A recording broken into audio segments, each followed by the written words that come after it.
అందరికీ నమస్కారం. జై శ్రీకృష్ణ. ఈరోజు వైశాఖ శుక్ల ఏకాదశి అనగా మోహిని ఏకాదశి. వైశాఖ మాస గురువారం పరమ పవిత్రమైనటువంటి ఈ యొక్క ఏకాదశి వ్రతకథ మహత్యం గురించి ఈరోజు మనం తెలుసుకుందాం. ఈ కథ పద్మపురాణంలోనిది. పాండురాజు పెద్ద కుమారుడైనటువంటి ధర్మరాజు జనార్దుడైనటువంటి శ్రీకృష్ణుడితో, కృష్ణ, వైశాఖ మాసంలో శుక్లపక్షంలో వచ్చే ఏకాదశి పేరేమిటి, ఆ ఏకాదశి యొక్క ఫలితం ఏమిటి, ఆ వ్రతాన్ని ఆచరించే విధానం ఏమిటి, ఆ ఏకాదశి యొక్క గొప్పతనం ఏమిటి స్వామి, అసలు ఆ ఏకాదశికి సంబంధించినటువంటి కథ ఏమైనా ఉంటే సవివరంగా చెప్పమంటూ వేడుకుంటాడు కృష్ణుణ్ణి. అప్పుడు శ్రీకృష్ణుడు, ధర్మరాజా, పూర్వం శ్రీరామచంద్రుడు కూడా నీవు నన్ను అడిగినట్లుగానే వశిష్ఠ మహర్షిని ప్రశ్నించాడు. అప్పుడు వశిష్ఠుడు శ్రీరామచంద్ర ప్రభుల వారికి ఒక మంచి కథను చెప్పాడు. ఆ కథనే నేను నీకు వివరంగా చెప్తాను, శ్రద్ధగా ఆలకించు అని అంటాడు. శ్రీరామచంద్రుడు వశిష్ఠుడితో, మునిశ్రేష్ఠ, సమస్త పాపాలను నశింపచేసేది, సమస్త దుఃఖాలను పోగొట్టేటటువంటి వ్రతాలన్నింటిలోకి ఉత్తమమైనటువంటి వ్రతం గురించి మీ ద్వారా వినాలని నేను కోరుకుంటున్నాను. సీతావియోగం వలన నేను అనేక దుఃఖాలను అనుభవించాను కదా, అందువలన నేను చాలా భయపడుతున్నాను. అందుకని మిమ్మల్ని ఈ విధంగా అడుగుతున్నాను అంటూ సవినయంగా ప్రార్థిస్తాడు. అప్పుడు వశిష్ఠ మహర్షి, రామచంద్ర, నీవు చాలా మంచి ప్రశ్న వేశావు. ధర్మస్వరూపుడవైనటువంటి నీవు ఇటువంటి ప్రశ్న వేయడం తగినదే. అందువల్ల నీ నామాన్ని తలచినంత మాత్రానే ఏ మానవుడైనా కానీ పవిత్రుడవుతాడు. ప్రశ్న వేసిన వారిని బట్టి వారి యొక్క బుద్ధి చాతుర్యం తెలుస్తుంది.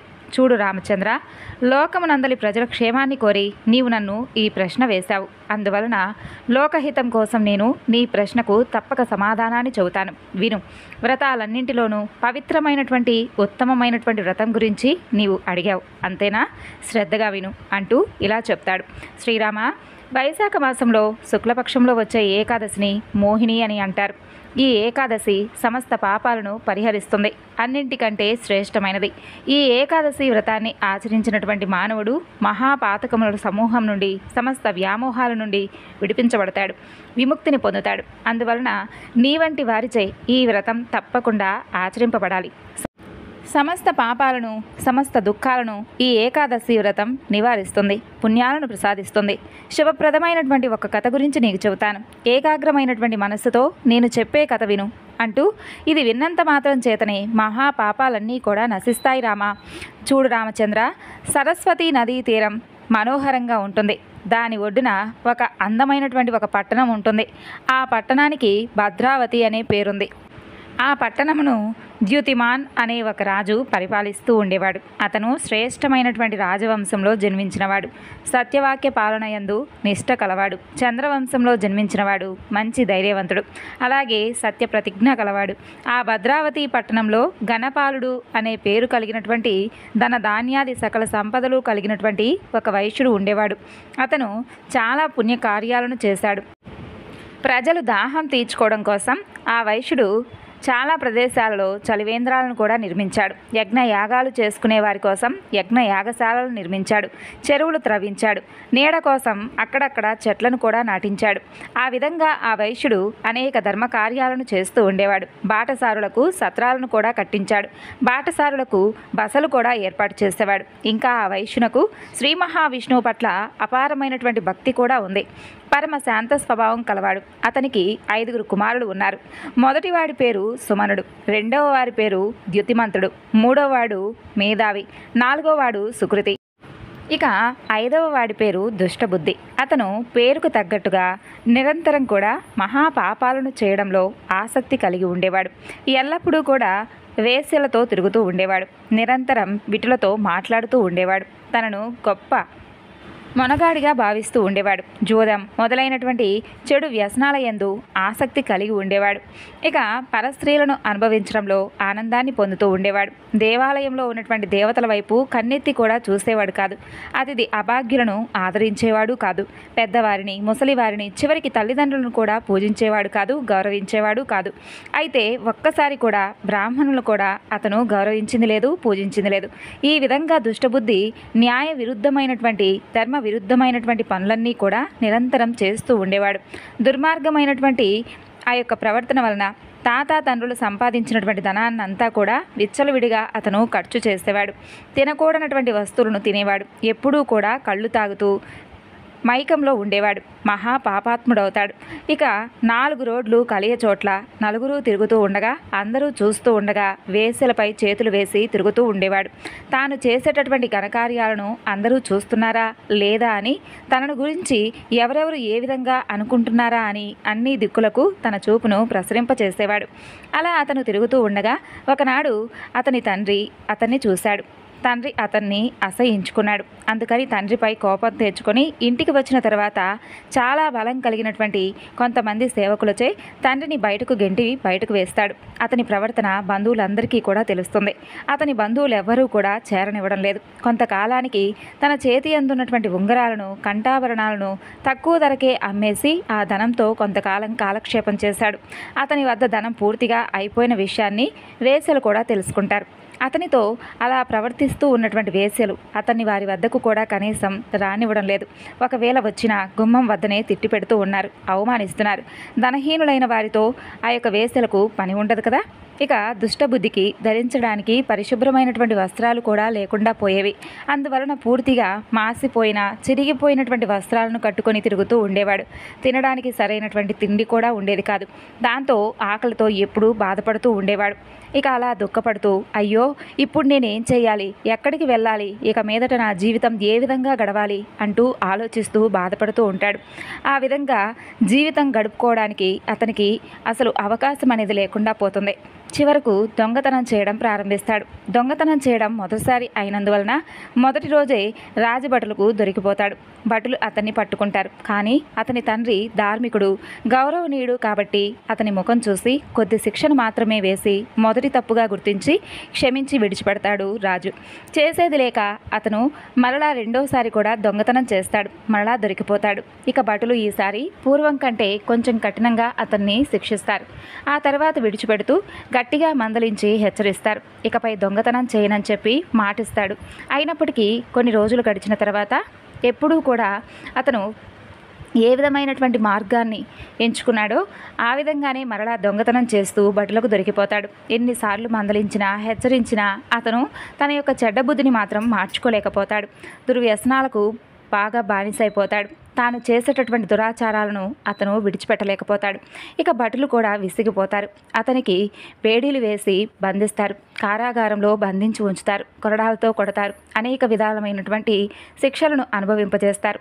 చిట్ట చివరకు రాజు వద్దకు తీసుకుని వెళ్తారు. రాజు అతను చేసినటువంటి అన్నింటినీ కూడా విచారణ చేస్తాడు. బుద్ధిహీనుడా, నీబోటి వారిని రాజ్యమునందు ఉండనివ్వకూడదు, కాబట్టి నీవు రాజ్యాన్ని విడిచిపెట్టి వెళ్ళిపో అంటూ ఆదేశిస్తాడు రాజు. అతని బంధనాలను ఓడదీస్తాడు. జైలు నుండి తరిమి కొట్టిస్తాడు. అప్పుడు దుష్టబుద్ధి ఎంతో బాధపడుతూ భయపడుతూ రాజ్యాన్ని విడిచిపెడతాడు. అలా భయంకరమైనటువంటి అరణ్యాలకు చేరుకుంటాడు. ఆకలి దప్పికలకు ఎంతో బాధపడుతూ నీటి కోసం, ఆహారం కోసం ఆ అరణ్యంలో అటూ ఇటూ తిరుగుడుతూ పరిగెడుతూ ఉండేవాడు. ఇక సింహం ఏ విధంగా తన కంటపడినటువంటి జంతువులను పట్టి చంపి తింటుందో అదేవిధంగా అతను కూడా తన కంటపడినటువంటి అడవి పందులను, చిన్న చిన్న అడవి జంతువులను చంపుతూ తన ఆకలిని తీర్చుకుంటూ ఉండేవాడు. అలా క్రమంగా మాంసాహారాన్ని తినడానికి కూడా అతను అలవాటు పడిపోతాడు. కొంతకాలం గడిచేసరికి అతనికి అరణ్యంలో నివసించడం కూడా అలవాటు అవుతుంది. తను బాణాలను తయారు చేసుకుంటాడు. ఆ తరువాత అమ్ముల పొదిని వీపికి కట్టుకుంటాడు. అరణ్యం అంతా కూడా తిరుగుతూ ఉంటాడు. చిన్న చిన్న పక్షులను, జంతువులను, చకోర పక్షులను, గద్దలను, తిత్తిరి పక్షులను, ఎలుకలను ఏమాత్రం కూడా దయలేకుండా చంపుకొని తినేవాడు. తనకు ఆహారం అవసరం ఉన్నా లేకపోయినా పశుపక్షులను చంపడం మాత్రం మానింది లేదు. అలా అతను చేయడానికి మరో పనంటూ ఏదీ లేక అతనికి అసలు కనీసం ఆలోచన అనేది కూడా ఉండేది కాదు. అందువలన నిరంతరం కూడా ఎడతెగకుండా జీవహింస చేస్తూ ఉండేవాడు. అతని గుండె బండరాయిగా మారిపోతుంది. దయ అనేటటువంటి విషయం అతను పూర్తిగా మర్చిపోతాడు. పూర్వ జన్మలో చేసినటువంటి పాపాల కారణంగా అతను మరింతగా పాపం అనేటటువంటి బురదలో కూరుకుపోతాడు. అతని హృదయం, మనస్సు దుఃఖంతోనూ శోకంతోనూ నిండిపోయి ఉంటాయి.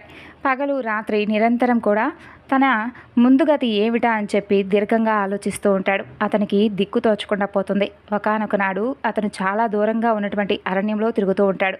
అతనికి ఏ జన్మలో చేసినటువంటి పుణ్య విశేషమో కానీ ఆయన అతనికి కౌండిన్య మహర్షి యొక్క ఆశ్రమం కనిపిస్తుంది. అది వైశాఖ మాసం. కౌండిన్య మహర్షి గంగా నదిలో స్నానం చేసి తిరిగి వస్తూ ఉంటాడు. దుఃఖంతో కృంగిపోతూ ఉన్నటువంటి ఆ దుష్టబుద్ధి మహర్షిని సమీపిస్తాడు. మంచి వేసవి కాలం, అందువలన వేడి ఎక్కువగా ఉంటుంది. కౌండిన్య మహర్షి స్నానం చేసి నీరు కారుతున్నటువంటి వస్త్రాలతోనే ఆశ్రమానికి వెళ్తూ ఉంటాడు. దుష్టబుద్ధి ఆయన వెంబడించి వెళుతూ ఉంటాడు. మహర్షి ధరించినటువంటి వస్త్రం నుండి జారుతూ ఉన్నటువంటి నీటి బిందువులు గాలికి ఎగిరి వెనక నడుస్తూ వస్తున్నటువంటి ఆ దుష్టబుద్ధి మీద పడుతూ ఉంటాయి. ఒక్కొక్క బొట్టు పడుతూ ఉన్నప్పుడల్లా అతని పాపరాశి కొద్ది కొద్దిగా తరిగిపోతూ ఉంటుంది. అతని దురదృష్టం కూడా కొంత తగ్గుతుంది. దాంతో అతనికి ఒక అవకాశం లభిస్తుంది. అతను మహర్షికి ఎదురుగా నిలబడతాడు. ఆయనకి నమస్కరిస్తాడు. దుష్టబుద్ధి మహర్షితో, ఓ బ్రాహ్మణోత్తమ, నేను పుట్టిన దగ్గర నుండి పాపాలను చేస్తూ వచ్చాను. పరమ పాపాత్ముడయ్యాను. ప్రస్తుతం నా వద్ద ధనం ఏమీ లేదు. ధనంతో పని లేనటువంటి నేను నా పాపాలను ఏమాత్రం కూడా తగ్గించుకోకుండా ఇంకా ఎక్కువ చేస్తూ వచ్చాను. కానీ నేను మాత్రం ఇప్పుడే ఈ క్షణమే ప్రాయశ్చిత్తంతో మీ కాళ్లపై పడుతున్నాను. నా యందు అనుగ్రహం ఉంచి నన్ను దయచేసి క్షమించండి అని అంటాడు. అప్పుడు ఆ మహర్షి దివ్య దృష్టితో గడిచిపోయినటువంటి అతని జీవితం అంతా కూడా తెలుసుకుంటాడు. వెంటనే దుష్టబుద్ధితో, ఓయి, నీవు నీ పాపాలను పోగొట్టుకొని దలిచినైతే నేను చెప్పే మాటలను జాగ్రత్తగా విను. వైశాఖ మాసంలో శుక్లపక్షమునందు ఒక ఏకాదశి వస్తుంది. దానికి మోహిని అనే పేరుంది. ఆ రోజున నీవు నా మాట మీద నమ్మకం ఉంచి ఉపవాస వ్రతాన్ని చెయ్యి. ఆ యొక్క వ్రత ప్రభావం వలన మేరు పర్వతం అంత పెద్ద పాపాన్నైనా పూర్తిగా నీవు నశించేలా చేస్తుంది. మానవులు గత జన్మలలో ఎన్ని పాపాలను చేసినప్పటికీ అవన్నీ కూడా ఈ మోహిని ఏకాదశి నాటి ఉపవాస వ్రతం వలన నశించిపోతాయి. కాబట్టి ఈ మోహిని వ్రతం యొక్క మహత్యం చాలా గొప్పది అని చెప్పి ఆ మహర్షి చెబుతాడు. దుష్టబుద్ధి మహర్షి చెప్పినటువంటి మాటలన్నీ వింటాడు. అపరిమితమైనటువంటి ఆనందాన్ని పొందుతాడు. తరువాత కౌండిన్య మహర్షి ఉపదేశించిన ప్రకారంగా శాస్త్ర పద్ధతిని అనుసరించి మోహిని ఏకాదశి వ్రతం చేస్తాడు. దాంతో ఆ వ్రత ప్రభావం వలన దుష్టబుద్ధి యొక్క పాపాలన్నీ తొలగిపోతాయి. దుష్టబుద్ధి దివ్యమైనటువంటి దేహాన్ని ధరిస్తాడు. గరుడ విమానాన్ని ఎక్కుతాడు. ఏ బాధలు లేనటువంటి వైకుంఠ లోకానికి చేరుకుంటాడు. వశిష్ఠ మహర్షి శ్రీరామచంద్రుడితో, రామ, మోహిని ఏకాదశి మహిమ తెలిసింది కదా. అజ్ఞానం అనేటటువంటి మోహాన్ని నశింపచేస్తుంది ఈ వ్రతం. చరాచర ప్రాణికోటితో నిండినటువంటి 3 లోకాల యందు ఈ వ్రతాన్ని మించినటువంటి వ్రతం వేరొకటి లేదు రామా. మహారాజా, యజ్ఞాలు, యాగాలు, పుణ్యతీర్థాలు, దానాలు మొదలగువి ఎన్ని చేసినప్పటికీ కూడా అవన్నీ ఈ ఏకాదశి వ్రతఫలంలో 16వ వంతుకు కూడా సాటిరావు. ఈ మాటలు ఆశ్చర్యపడాల్సినటువంటి అవసరం కూడా లేదు.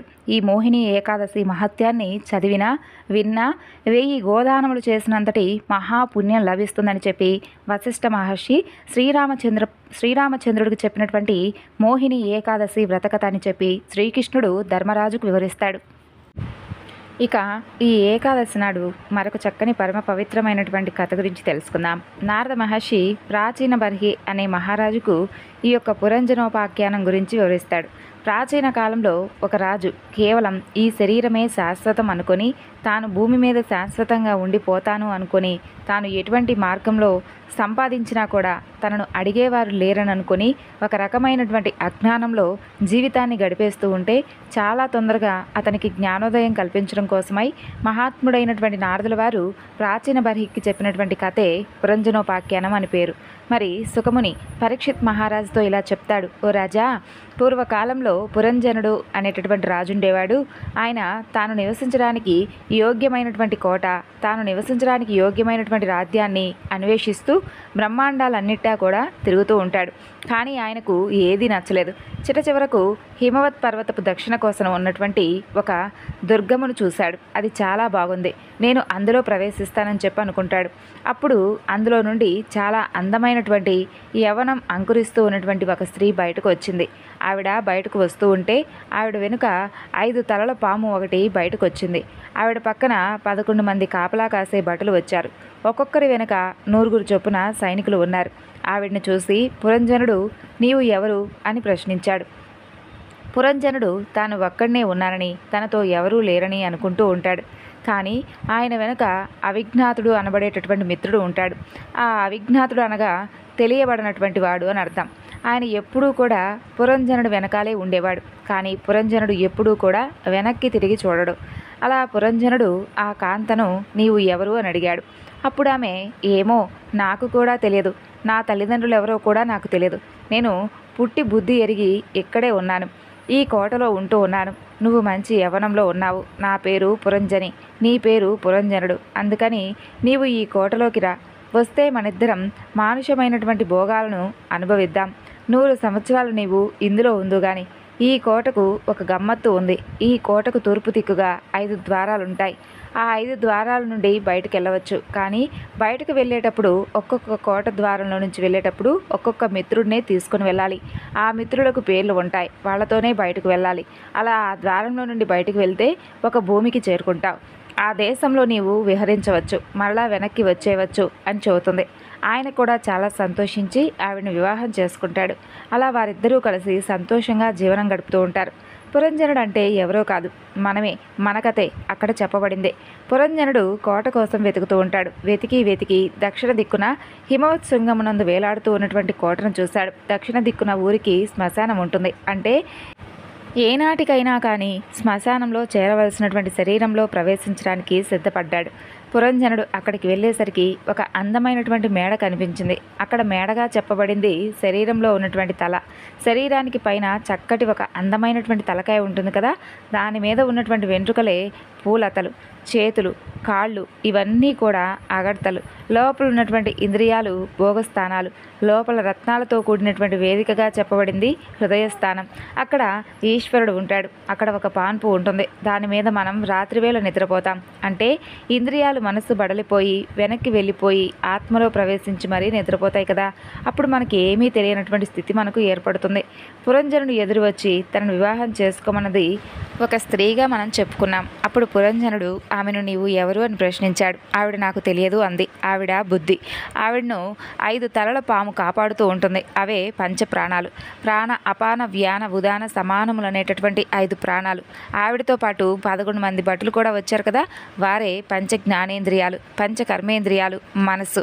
ఈ 11కి ఒక్కొక్క దానికి కొన్ని వందల వృత్తులుంటాయి. ఈ వృత్తులన్నీ కూడా కలిపి వారి వెనుక ఉన్నటువంటి భటులు. ఇంతమందితో కలిసి ఆవిడ వచ్చిందనమాట. వివాహం చేసుకోమంటాడు. చేసుకుంటుంది. ఆవిడ ఒక మాట చెప్పింది. ఈ కోటకు తూర్పు దిక్కుగా 5 ద్వారాలున్నాయి. అందులో నుండి బయటకు వెళ్ళేటప్పుడు మాత్రం నీవు ఒక్కొక్క స్నేహితుడిని పట్టుకుని వెళ్ళాలని చెప్పింది కదా. మనం అందరం కూడా అనుభవించేటటువంటి సుఖాలే ఆ ద్వారాలు. పనులు చేయడానికి మనం అందరం ద్వారంలో నుండే కదా బయటకు వెళ్తాం. జీవుడు కూడా వాటిలో నుండే బయటకు వెళ్ళి వ్యాపకములు చేస్తూ ఉంటాడు. తూర్పు దిక్కున ఉన్నటువంటి 2 ద్వారాలే ఈ 2 కళ్ళు. ఈ 2 కళ్ళతో జీవుడు బయట ప్రపంచాన్ని చూసి దాంతో సమన్వయం అవుతూ ఉంటాడు. 1వ ద్వారం పేరు కదోత్య, 2వ ద్వారం పేరు ఆవిర్ముఖి. అవి ఎంత చిత్రమైనటువంటి పేరులో చూడండి. ఈ 2 ద్వారాల నుండి బయటకు వెళ్ళేటప్పుడు ఒక్కొక్క స్నేహితుడితో వెళ్తాడు. ఒకడు ద్యుమంతుడు, రెండో వాడి పేరు మిత్రుడు. ద్యు అంటే కాంతి, మిత్రుడు అంటే సూర్యుడి పేరు. మీరు ఈ కళ్ళతో లోకాన్ని వెలుతురు ఉన్నప్పుడు మాత్రమే చూడగలరు. అందుకని ఈ కంటితో ఈ 2 మిత్రులను పట్టుకొని విభ్రాజితము అనబడేటటువంటి దేశానికి వెళుతూ ఉంటాడు. వెళ్ళి ఆ లోకాలంతటినీ కూడా చూస్తూ ఉంటాడు. కాబట్టి ఇవి 2 కూడా 2 ద్వారాలు. ఇంకా మరో 2 ద్వారాలు ఉన్నాయి. వాటి పేర్లు నళిని, నాలిని. ఈ 2 ద్వారాల నుండి బయలుదేరినప్పుడు అవధూతుడు అనే స్నేహితుడితో వెళ్తాడు. అక్కడ 2 స్నేహితులు ఉండరు. అవధూతుడు అంటే అంతా తిరుగువాడు. వాయువు అనేటటువంటి స్నేహితుడితో సౌరభం అనే దేశానికి ఆ రాజు వెళ్తాడు. అంటే ఈ ముక్కుతో వాసనలు పీలుస్తూ ఉంటాడు. సౌరభం అంటే వాసన. ఈ విధంగా అవధూతుని సాయంతో నళిని, నాలిని గుండా సౌరభం అనే దేశానికి వెళ్ళి వెనక్కి వస్తూ ఉంటాడు. ఇక 3వది ఒకటే ద్వారం. దాని పేరే వక్తము అంటే నోరు. ఈ ద్వారంలో నుండి బయటకు వెళ్ళేటప్పుడు ఒకసారి ఒక స్నేహితుడు భుజం మీద చేయి వేస్తాడు. ఆయన పేరే రసజ్ఞుడు. ఒక్కోసారి బయటకు వెళ్ళేటప్పుడు రసజ్ఞుడితో అసలు వెళ్ళడు. ఇక విపశ్యనుడు అనే ఆయన్ని పిలిచి ఆయన భుజం మీద చేయేస్తాడు. రసజ్ఞుడితో వెళ్ళినప్పుడు బహూదకము అనే దేశానికి వెళ్తాడు. ఇక విపనుడితో వెళ్ళినప్పుడు అపనము అనే దేశానికి వెళ్తాడు. రసజ్ఞుడితో వెళ్ళడం అంటే పండుకాయ, అన్నం, పులిగోర, చక్కెర పొంగలి ఇలా మొదలైనవన్నీ కూడా నోట్లో పెట్టుకొని రుచిని తెలుసుకోవడం. విపనుడితో వెళ్ళినప్పుడు ఆపనం చేస్తాడు. ఆపనం చేయడం అంటే మాట్లాడడం. పనికి మాలినవన్నీ కూడా మాట్లాడుతూ ఉంటాడు. ఈశ్వర సంబంధమైనటువంటి విషయాలు తప్ప మిగిలినవి అక్కర్లేనటువంటివన్నీ కూడా మాట్లాడతాడు. కుడిపక్కన ఒక ద్వారం ఉంటుంది. దాని పేరే వితృహ. అది కుడిపక్క చెవి. ఆ ద్వారంలో నుండి ఒకే స్నేహితుడితో బయటికి వెళ్ళాలి. ఆయన పేరే శృతిధరుడు అనగా వేదం. అలా వెళ్ళినప్పుడు పాంచాల రాజ్యానికి వెళ్తాడు. అంటే వేదాల్లో పూర్వభాగమైనటువంటి కర్మలను చేసి అక్కడ సుఖాలను, స్వర్గాది పైలోకాల్లో సుఖాలను కోరతాడు. పుణ్యం అయిపోయాక కిందకు తోసేస్తారు. చాలా కాలమైన తర్వాత ఒక గొప్ప గురువు దొరికితే అప్పుడు మాత్రమే ఈ ఎడమ చెవి ద్వారంలో నుండి బయటకు వస్తాడు. ఇక ఇప్పుడు శృతిధరుడు మీద చెయ్యి వేసుకొని బయటకు వస్తాడు. కానీ ఉత్తర పాంచాల రాజ్యానికి వెళ్తాడు. ఉత్తర పాంచాల అంటే నివృత్తి మార్గం, సుఖాలను కోరుకోడు. అది వేదం ఉత్తర భాగం. అందుకని ఎడమ చెవి ద్వారంలో నుండి వెళ్ళినప్పుడు మోక్షాన్ని కోరుతాడు. ఇక ఆ తరువాత ఉత్తరం నుండి వెళ్ళే ద్వారానికి దేవహు అనే పేరు. అలాగే తూర్పును తిరిగి ఆ కోటకు కింది భాగంలో ఒక ద్వారం ఉంటుంది. అదే మూత్రద్వారం. దాని పేరే దుర్మధుడు. అక్కడ మదాన్ని కల్పించే ఆవేశం ఉంటుంది. ఆ ద్వారంలో నుండి బయటికి వెళ్ళినప్పుడు దుర్మధుని భుజం మీద చేయి వేసి సుఖమనేటటువంటి సామ్రాజ్యాన్ని చేరుకుంటాడు. ఆ సామ్రాజ్యం పేరే గ్రామికం. అలా అన్ని రాజ్యాలను తిరిగి తిరిగి అయోమయ స్థితిలో ఇంటికి వస్తాడు. భార్యను చూస్తాడు. అయ్యో నిన్ను విడిచిపెట్టి వెళ్ళిపోయానా, బాగున్నావా అంటాడు. ఆవిడ అలకా గృహంలో ఉంటుంది. అంటే మరలా సాత్విక బుద్ధి యందు ప్రవేశిస్తాడు. అలా ఉండగా కొన్నాళ్లకు ఆవిడ చాలా పెద్దదైపోతుందేమోనని చెప్పి అనుమానం వస్తుంది. అనగా మెల్లిమెల్లిగా బుద్ధి యందు స్మృతి తప్పుతుంది. వీడికి అనుమానం రాగానే ఒక రోజున స్నానం చేసి ఉజ్వలము అనే వస్త్రం కట్టుకొని వచ్చింది. అబ్బో మా ఆవిడికి యవ్వనం తరగడం ఏమిటి అనుకుంటాడు. మరలా కౌగిలించుకుంటాడు. ఉజ్వలం అంటే తన బుద్ధి యందు తనకు భ్రాంతి అయినటువంటి నా అంతటి వాడిని నేను లేను అని అనుకుంటూ ఉంటాడనమాట. ఈ విధంగా పురంజయుడు రకరకాలుగా వ్యామోహాలకు గురవుతాడు. చివరికి అతనికి జీవితం పట్ల విరక్తి కలుగుతుంది. అప్పుడు నారదుల వారు అతనికి సాక్షాత్కరిస్తారు. పురంజన, నిజమైనటువంటి జీవిత లక్ష్యం ఏమిటో తెలుసుకో. ఈ యొక్క వ్యామోహాలకు ఎక్కువగా గురి కాకుండా నిజమైనటువంటి ఆనందం భగవన్నామ స్మరణలో కలుగుతుంది. కాబట్టి ఇప్పటి నుండి నీవు ఓం నమో భగవతే వాసుదేవాయ అనే ఈ మంత్రాన్ని ప్రతినిత్యము కూడా పఠిస్తూ శ్రీ మహావిష్ణువును ప్రార్థిస్తూ ఉండని చెప్పి నారదుల వారు అదృశ్యుడవుతాడు. అప్పటి నుండి పురంజనుడు చక్కగా శ్రీ మహావిష్ణువు యొక్క నామమైనటువంటి ఓం నమో భగవతే వాసుదేవాయ అనే ఈ మంత్రాన్ని ప్రతినిత్యము కూడా చక్కగా పఠిస్తూ చివరికి విష్ణు సాహిత్యాన్ని పొందాడు. ఈ ఏకాదశి నాడు ఓం నమో నారాయణాయ అని అనుకున్నా చాలు. అలాగే స్వామివారి గురించి మంచి కథలను విన్నా చాలు, స్వామి అనుగ్రహం కలుగుతుంది. విన్నారు కదండి. మరొక చక్కని వివరణతో మరలా కలుసుకుందాం. అంతవరకు నమస్కారం. జై శ్రీకృష్ణ.